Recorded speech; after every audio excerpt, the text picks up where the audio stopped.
Alors pourquoi un pneu il doit glisser? En fait, ça vient du fait que le pneu il est fait de caoutchouc et le caoutchouc c'est élastique. Donc du coup, il va falloir pour qu'il atteigne ce pneu son adhérence maximale, qu'il glisse un peu en fait, qu'il s'affaisse un peu sur lui-même.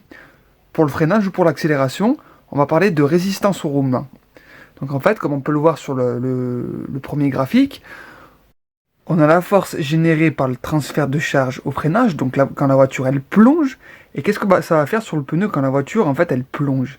Ça va venir aplatir un peu le pneu comme vous pouvez le voir, et du coup ce pneu il va s'aplatir sur la route en fait.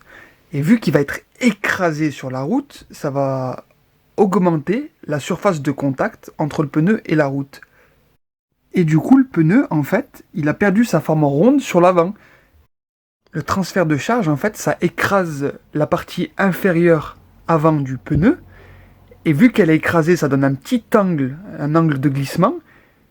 Et cet angle de glissement, il agrandit la surface de contact entre le pneu et la route. Et du coup, vu que cette surface, elle est agrandie, comme vous voyez, ça fait une force de freinage. La force du freinage du pneu sur la route, elle est égale à 1 G. Donc du coup, pour que ton pneu, il freine à fond, il faut qu'il soit un peu écrasé. C'est ça, la résistance au roulement. Et du coup, pour l'accélération, bah, ça va être l'inverse. Comme on le sait, le fait d'accélérer, ça va faire un transfert de charge sur les pneus arrière. Ça va écraser la partie inférieure arrière du pneu, qui va prendre un petit angle. Cette partie va plus tout à fait être ronde. Et par ricochet, ça va écraser, ça va agrandir la surface de contact entre le pneu et la route. Et avec cet angle de glissement, on va pouvoir générer la force maximum du pneu. Donc, en fait, un pneu, il adhère. On tire tout son potentiel d'adhérence quand il s'écrase un pneu au freinage ou à l'accélération. Ça s'appelle la résistance au roulement. Maintenant, on va voir l'angle de glissement. C'est quand on tourne le volant à droite ou à gauche. Alors du coup, maintenant, qu'est-ce qui va se passer quand on va tourner le volant? Comme on l'a vu déjà, maintenant, c'est un classique. Quand on va tourner le volant, on va rentrer sur les freins et on va tourner le volant. Donc on va faire une force diagonale. Cette force générée par le transfert de charge de la voiture, qu'est-ce qu'elle va faire? Elle va venir aplatir, déformer en diagonale le pneu sur la partie inférieure. Donc du coup, le pneu, il va se déformer. Le fait qu'il se déforme, la surface de contact entre le pneu et la route, elle va être agrandie. Et le pneu, il va plus adhérer. Voilà, tout simplement. Donc c'est pour ça qu'en fait, c'est important, l'angle de glissement, parce que ça agrandit la surface de contact entre le pneu et la route et on gagne en adhérence. Et cet angle de glissement, il va se traduire quand je tourne le volant, comme vous pouvez le voir sur le graphique. La voiture, elle va pointer dans une direction, elle va aller dans une direction, et l'angle de volant, il va pointer dans une direction légèrement supérieure à la direction de la voiture. Ça veut dire que par exemple, si ma voiture, elle se déplace dans une direction à 45 degrés, et ben mon angle de volant, je vais avoir un angle de volant de 50 degrés, en fait.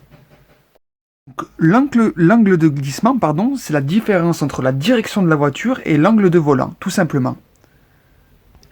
Donc, comme on peut le voir sur le graphique, en fait, notre force de traction, elle va être à 1 G quand le pneu, il va glisser environ de 6 degrés.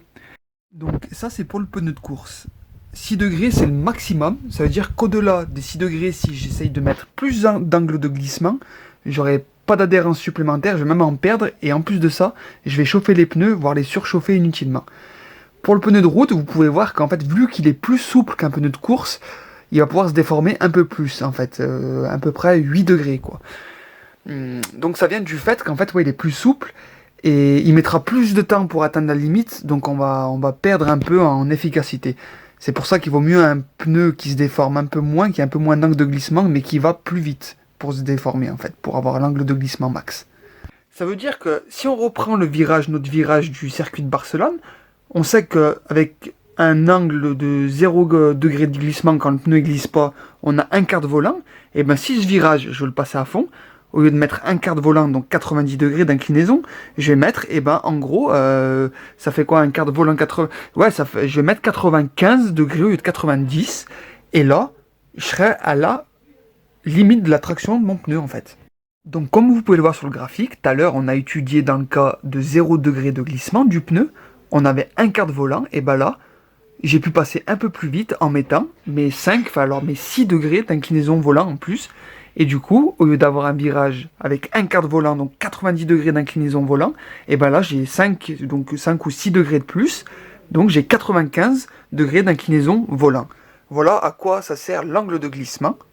Ça sert à passer un peu plus fort, quand ton pneu glisse un peu en fait, voilà.